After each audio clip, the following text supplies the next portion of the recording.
3 दिन, सिर्फ 3 दिन में पाकिस्तान ये युद्ध जीत गया। एक और बड़ी बात कि पाकिस्तान में तख्ता पलट की तैयारी है। मतलब मान के चलिए कि सेना सरकार का ये फैसला नहीं मानेगी, वहां पे मौलाना मुनीर इस बात को नहीं मानेंगे और वहां की फौज दोबारा से भारत की तरफ हिमाकत करेगी।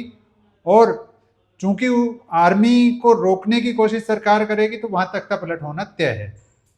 देश दुनिया के तमाम बड़े मुद्दों के पीछे का सच। सनमार्क presents editor's cut. Government stance on Kashmir is absolutely clear. It was our jugular vein. It is our jugular vein.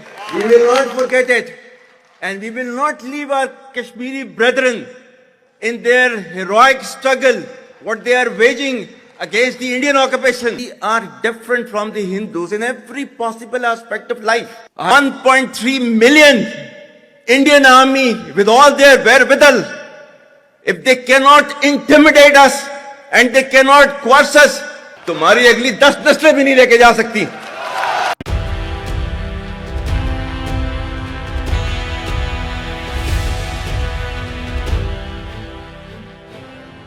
ठीक है, क्योंकि तुम लोग अल्लाह की जंग लड़ रहे हो। इन्नमा जज़ाउल लज़ीना युहारिबूनल्लाह व रसूलहू व यसअऊन फिल अर्ज़ि फसादन अन युक़तलू। अब आतंकियों की बची खुची जमीन को भी मिट्टी में मिलाने का समय आ गया है।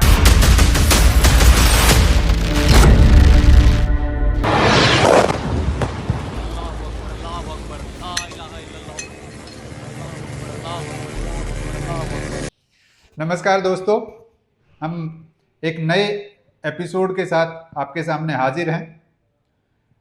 इस बार का एपिसोड आपकी टेंशन बढ़ाने वाला है, शायद उससे भी ज़्यादा जितनी टेंशन भारत पाकिस्तान के बीच चल रही है। हम ऐसा क्यों कह रहे हैं?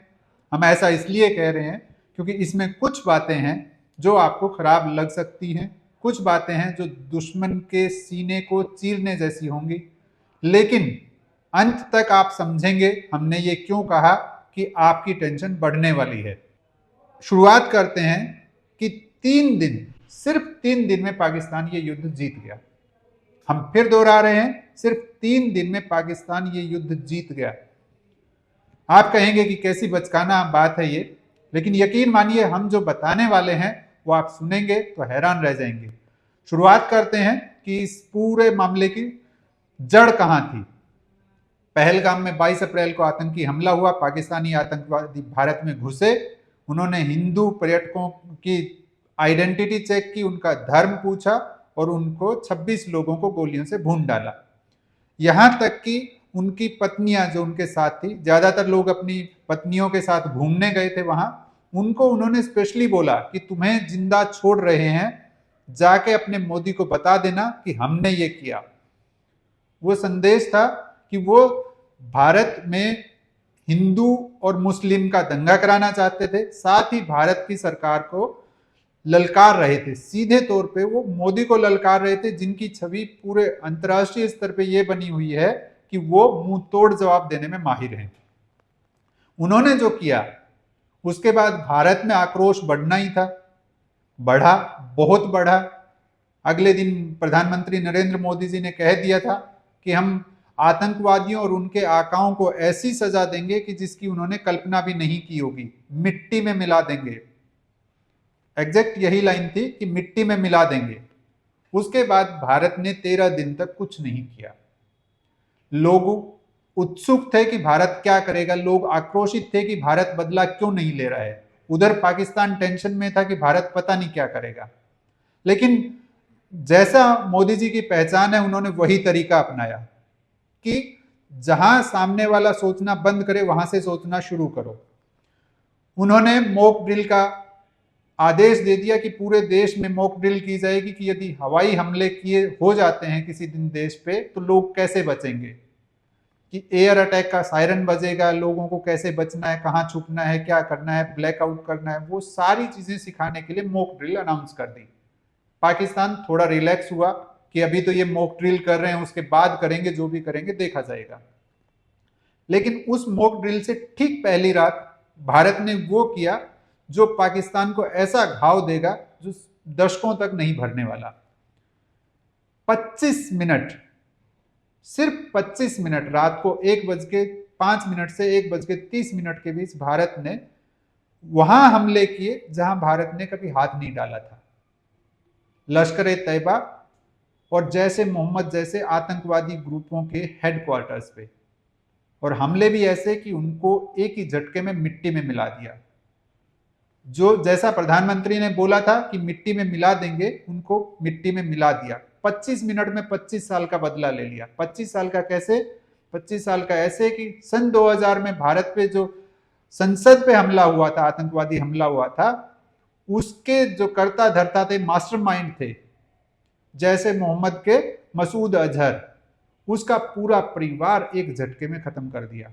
10 उसके परिवार के मेंबर और 4 करीबी रिश्तेदार खत्म हो गए, मिट्टी में मिल गए। ये 25 साल का बदला था। ऐसा बदला जिसमें खुद मसूद अजहर रोते हुए बोल रहा था कि काश मैं भी मर गया होता तो अच्छा होता। इतना ही नहीं, मुंबई अटैक करवाने वाले हाफिज सईद, उसके भी कई सारे करीबी लोग मारे गए। उसका बहनोई मारा गया, उसके 2 साले मारे गए। बिल्कुल पिन पॉइंट स्ट्राइक करके उनको उड़ाया सबको। और पाकिस्तान ने सोचा भी नहीं था, पाकिस्तान सोच भी नहीं पाया कि भारत ऐसा कुछ करेगा, और ऐसा कर दिया। ये पहली बार था कि भारत ने उनके ट्रेनिंग कैंपों को नहीं उड़ाया, उनके सीधे हेडक्वार्टर्स को उड़ा दिया। भारत पाकिस्तान का बौखलाना तय था, बौखलाया। दिन में वो कुछ कर नहीं सकता था, उसकी हैसियत नहीं है। उसने वही कायरों वाला काम किया जिसमें LOC पर फायरिंग की और हमारे निर्दोष लोगों को, खास करके जम्मू कश्मीर में सीमा के पास रहने वाले लोगों को निशाना बनाया, हॉस्पिटल्स को निशाना बनाया, स्कूलों को निशाना बनाया, जिसमें 16 लोगों की मौत हो गई, जिसमें एक जवान भी हमारा शहीद हो गया। लेकिन जब सूरज ढला, कहते हैं ना, राक्षसों को निशाचर क्यों कहते हैं? क्योंकि वो रात में घूमते हैं। पाकिस्तान की सेना का भी वही हाल है। जब अंधेरा हो गया तब उन लोगों ने हमला करने की सोची। भारत के सबसे उत्तर में लद्दाख पड़ता है, वहां से लेके दक्षिण का जो हमारा आखिरी सिरा आता है, दक्षिण पश्चिम का खास करके भुज तक, वहां तक 36 शहरों पर उन्होंने एक साथ स्ट्राइक करने की कोशिश की। भारत तैयार था, भारत की सेनाएं तैयार थी, पहले की तुलना में कहीं अधिक तैयार। इसलिए उसकी जितने उसने ड्रोन दागे, करीब 400 ड्रोन से उसने हमला किया था, उन सबको मार गिराया। एक भी जमीन तक नहीं पहुंच पाया। सरल भाषा में कहें तो पाकिस्तान भारत की जमीन को छू तक नहीं पाया। वो हाल किया पाकिस्तान का कि वो रोता रह गया। उसके बाद भारत ने रिटेलिएट किया, जवाबी हमला किया, वो भी दिन में, रात में नहीं किया, दिन में जवाब दिया उसको। दिन में लाहौर में उनका एयर डिफेंस सिस्टम उड़ाया, रावलपिंडी में पूरा स्टेडियम उड़ाया, उनका जो राडार थे उनको उड़ा दिया। ये उसके बाद भारत ने आधिकारिक तौर पे प्रेस कॉन्फ्रेंस करके बोला कि हम सिर्फ जवाब दे रहे हैं, हम उकसावा नहीं कर रहे हैं, उकसाना नहीं चाहते, ना उकसा रहे हैं, लेकिन यदि हमें छेड़ोगे तो छोड़ेंगे नहीं। संदेश साफ था। उसके बाद अगली रात को फिर उन्होंने, उनके राक्षसी प्रवृत्ति जागी और उन्होंने रात को फिर भारत के 26 शहरों पर हमला करने की कोशिश की। इस बार उनके हथियार थोड़े से बड़े थे। इस बार एक एक ड्रोन पे 10-10 किलो बारूद वाले बम लाद के उन्होंने भेजे थे। इस बार उन्होंने अपनी मिसाइल से सिरसा जैसे एयरबेस को टारगेट करने की कोशिश की, आदमपुर एयरबेस को टारगेट करने की कोशिश की, श्रीनगर जम्मू एयरबेस को टारगेट करने की कोशिश की, भुज, मतलब कोई एरिया उन्होंने नहीं छोड़ा जहां उन्होंने कोशिश ना की हो। लेकिन भारत का इस बार S-400 एयर डिफेंस सिस्टम और अपनी बनाई हुई स्वदेशी विकसित आकाश मिसाइल इतनी स्ट्रॉन्ग है कि उसके ड्रोन, उसकी मिसाइलें रास्ते में ही फुस कर दी गई। चाहे वो भारत के दुश्मन रहे तुर्की के भेजे हुए ड्रोन हो या भारत के पारंपरिक दुश्मन रहे चीन की भेजी हुई मिसाइलें हों, सबको भारत ने मिट्टी में मिला दिया। इतने में भी उसको सब्र नहीं हुआ, उसको सबक नहीं आया, तो उसने एक और कोशिश की। रात को उसने नागरिक क्षेत्रों के साथ साथ दिल्ली की ओर मिसाइल दागने की हिमाकत की पाकिस्तान ने। भारत अधिक बड़ी तैयारी में था। उसकी 4 एयर बेस उड़ा दिए भारत ने, वहां की एयर स्ट्रिप तहस नहस कर डाली। और ये आधिकारिक तौर पे हमारी सेना ने प्रेस कॉन्फ्रेंस करके बताया कि हमने इतना डैमेज दुश्मन को किया है। और उसके बाद साथ ही उन्होंने बोला कि ये हम तब कर रहे हैं जब वो उकसा रहे हैं, उसके बिना हम नहीं कर रहे। और भारत ने ये भी ध्यान रखा कि जो कायर पाकिस्तान अपनी नागरिक उड़ानों की आड़ ले रहा है, कि नागरिक उड़ानें बंद नहीं कर रहा है ताकि भारत की मिसाइल उन पे जाके लगे और कोई जहाज उड़ जाए तो वो पूरे इंटरनेशनल लेवल पे भारत को दोष दे सके, भारत ने उसका ध्यान रखा कि उनको निशाना ना लगे, उन पे मिसाइल ना लगे, लेकिन पाकिस्तान के जो एयर बेस हैं, जो आर्मी बेस हैं, उनको उड़ाया और चुन चुन के उड़ाया। उसके बाद पाकिस्तान को समझ आ गया कि अब उसकी दाल गलने वाली नहीं है। उसके डीजीएमओ माने director general of military operations, उसने शनिवार को दोपहर को भारत के डीजीएमओ को कॉल किया फोन पे और उसमें एक दोनों के बीच बातचीत हुई जिसमें सहमति की गई कि अब शाम को 5 बजे के बाद दोनों देश एक दूसरे पर कोई आक्रमण नहीं करेंगे। संघर्ष विराम घोषणा हो गई। किन शर्तों पर हुई, क्या बातचीत हुई, इसका विवरण सामने नहीं आया है। 12 मई को फिर बातचीत होगी, उसके बाद आगे का तय किया जाएगा। लेकिन उसके बाद भारत की सेनाओं ने प्रेस कॉन्फ्रेंस करके एक बात और क्लियर कर दी है। उन्होंने कहा हम पहले से अधिक तैयार हैं, अपनी एक एक इंच जमीन की रक्षा के लिए समर्पित हैं, तैयार हैं, और हम न केवल रक्षा करेंगे, यदि दुश्मन ने उकसाने की कोशिश की तो पहले से तीखा और कड़ा जवाब देंगे। संदेश साफ था कि अब ये वो वाला भारत नहीं है जो झुक जाएगा किसी के दबाव में। ये नया भारत है जो घर में घुस के मारेगा और मार रहा है। सर्जिकल स्ट्राइक से आपको समझ में नहीं आया था, तो अभी हमने अपने घर में बैठे बैठे तुम्हें मार के दिखा दिया कि हम क्या कर सकते हैं। जो मुल्ला मुनीर वास्तव में वहां के सेना अध्यक्ष को मुल्ला कहना ज्यादा सही है। क्यों? क्योंकि उनकी हरकतें मुल्लों जैसी ज्यादा है, किसी सेना अध्यक्ष जैसी नहीं, कायरों जैसी हरकतें हैं उनकी। वो जो सपने देख रहे थे कि भारत से युद्ध कर लेंगे, टक्कर ले लेंगे, वो सारे फेल कर दिए। भारत ने 2 दिन में उनको घुटनों पे ला दिया, दिखा दिया कि तुम हमारे सामने नहीं टिक सकते। किसी तीसरे देश ने इसका श्रेय लेने की कोशिश किया कि संघर्ष विराम जो है वो हमारे प्रयासों से हुआ, हमने करवाया। भारत की ओर से किसी तीसरे पक्ष के बारे में कुछ नहीं कहा गया, भारत ने किसी को श्रेय नहीं दिया, सिर्फ इतना कहा कि ये 2 देशों के डीजीएमओ के बीच में सीधी बातचीत के बाद हुआ निर्णय है। मतलब स्पष्ट है, अमेरिका जबरदस्ती दादा बनने की कोशिश कर रहा है। खैर वो अलग बात है। अब आते हैं हम मूल मुद्दे पर। हमने शुरू में बोला था कि पाकिस्तान ये युद्ध जीत गया, सिर्फ 3 दिन में जीत गया। वास्तव में ऐसा ही हुआ। कैसे जीत गया? पाकिस्तान पर 70 लाख करोड़ का कर्ज है, 70 लाख करोड़, और 1 अरब डॉलर, 1.3 अरब डॉलर वो और इंटरनेशनल मुजाहिदीन फंड, असली में IMF, उसका नाम इंटरनेशनल मॉनेटरी फंड है, लेकिन उसने जिस तरह से आतंकवादी देश पाकिस्तान को सहायता देने की बात की, कल उसने घोषणा की कि हम 1.3 अरब डॉलर पाकिस्तान को दे रहे हैं, उससे स्पष्ट है कि वो इंटरनेशनल मुजाहिदीन फंड उसको कहा जाना चाहिए। खैर उसने दिया, यानी 1 अरब डॉलर, 1.25 अरब डॉलर का कर्ज और बढ़ने वाला पाकिस्तान पर। पाकिस्तान की जनता दरिद्र है। ये युद्ध की तरफ जो भारत पाकिस्तान बढ़ रहे थे, उसमें नुकसान किसका होता? सिर्फ एक आदमी की ईगो थी, वहां के सेना अध्यक्ष मुनीर की, कि भारत से युद्ध हो, हम जीतें और हम दिखाएं कि हम कुछ कर सकते हैं। वो अपनी कुर्सी बचाने के लिए पाकिस्तान की 22 करोड़ जनता का जीवन संकट में डाल रहा था वो आदमी। और जनता का संकट सिर्फ आर्थिक संकट नहीं था। आप देखिए उसने और ISI ने मिलके भारत पे जो एक आतंकवादी हमला करवाया, उसके कारण भारत को क्या डिसीजन लेना पड़ा कि हम 50-60 साल से आपको जो पानी दे रहे थे 70 साल से, अब हम पानी नहीं देंगे, अब हम बंद करेंगे। क्या इसका असर सिर्फ सेना पे आता? वहां की जनता प्यासी मर जाती, भूखी मर जाती, क्योंकि सारी खेती उन नदियों के पानी पे निर्भर है। भारत ने अभी पूरी तरह पानी बंद नहीं किया है। भारत इतना ध्यान रखता है कि यदि किसी देश की सेना हमें नुकसान पहुंचा रही है तो हम सेना को नुकसान पहुंचाएं, वहां के आम आदमी को नुकसान कम से कम पहुंचे। भारत इतना हृदय रखता है, इतना बड़ा दिल रखता है। यानी एक आदमी, पाकिस्तान का सेना अध्यक्ष, वो पूरे देश को दांव पे लगा के सिर्फ अपना पद बचाना चाह रहा था।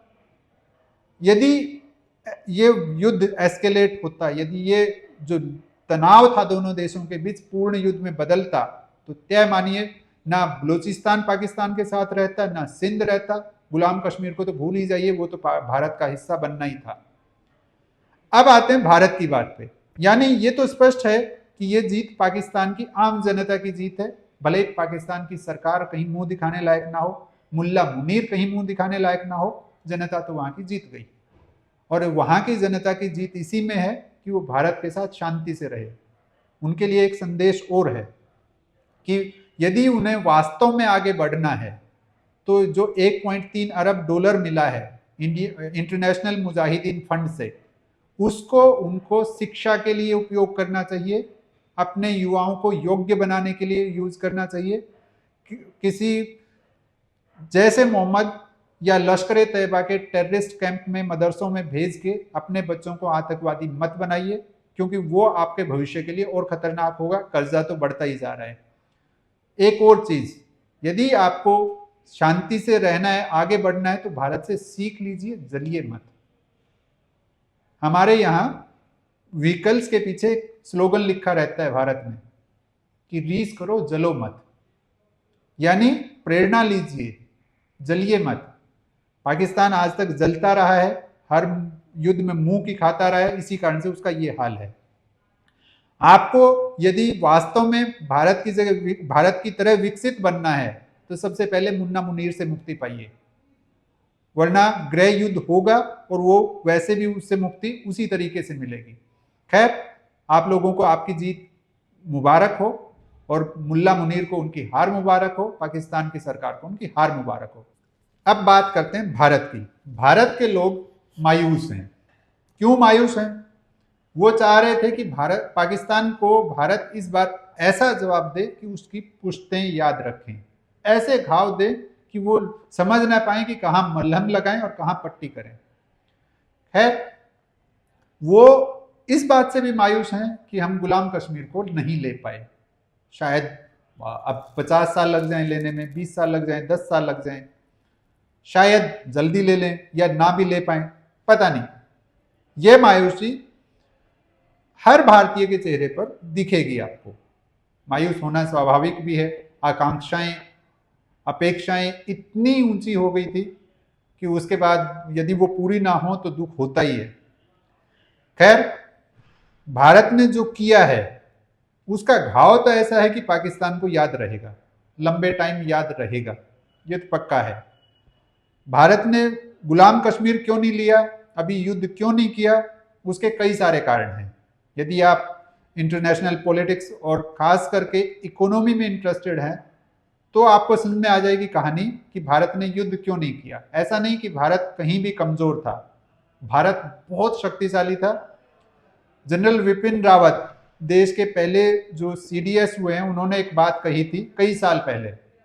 उन्होंने कहा था कि भारत को एक साथ 2.5 मोर्चों पर लड़ाई लड़ने के लिए तैयार रहना चाहिए। पहला मोर्चा पाकिस्तान, दूसरा मोर्चा चीन और तीसरा मोर्चा देश के अंदर बैठे गद्दार नक्सली उग्रवादी जो हैं, उनकी बातें उन्होंने की थी। आज भारत 1.5 मोर्चे पर एक साथ लड़ रहा था। इस दौरान नक्सलियों को मार रहा था, पाकिस्तान को मार रहा था, और यदि चीन उठ के आता तो उसको भी मारता। यानी भारत अब 2.5 मोर्चे छोड़िए, 3 मोर्चों की भी बात आएगी तो लड़ने में सक्षम है। और यह सिर्फ हम बड़बोलेपन वाली बात नहीं कर रहे, यह बात इसलिए भी है कि जब भारत ने पाकिस्तान पर कार्रवाई शुरू की तो वो बांग्लादेश भी चुप होकर बैठ गया, जो कह रहा था कि यदि भारत पाकिस्तान पे हमला करे तो बांग्लादेश को पूर्वोत्तर को आजाद करा लेना चाहिए, अपने हिस्से में ले लेना चाहिए, कब्जे में ले लेना चाहिए। वो सिलीगुड़ी की चिकन नेक की बात कर रहे थे, सिलीगुड़ी कॉरिडोर की बात कर रहे थे, लेकिन जैसे ही भारत ने जवाब दिया पाकिस्तान को, उसके बाद उनकी भी बोलती बंद है। अब भारत के लोगों के अरमान पूरे नहीं हो पाए, इसका हमें भी थोड़ा सा दुख है, लेकिन जैसा कहते हैं ना कि तस्वीर अभी बाकी है, अभी तो शुरुआत है, देखिए आगे आगे क्या होगा। मतलब ये ऑपरेशन सिंदूर जो शुरू हुआ था ये खत्म नहीं हुआ है। इसकी घोषणा राजनाथ सिंह हमारे रक्षा मंत्री उन्होंने सर्वदलीय बैठक में की थी, और ये हम आपको विश्वास दिलाते हैं, यकीन मानिए इसके परिणाम बहुत दूरगामी होने वाले हैं। ये तो सिर्फ शुरुआत है, आगे आगे देखिए होता है क्या। 2000 के दशक में एक फिल्म आई थी माँ तुझे सलाम, उसमें एक डायलॉग था कि दूध मांगोगे तो खीर देंगे, कश्मीर मांगोगे तो चीर देंगे। ऑपरेशन सिंदूर ने एक नया संदेश दिया है कि दूध मांगोगे तो खीर देंगे, सिंदूर छीनोगे तो चीर देंगे। याद रखिएगा ये भारत की बात, पाकिस्तान को कभी भी मिट्टी में मिला सकते हैं, कभी भी दुनिया के नक्शे से मिटा सकते हैं। जय हिंद।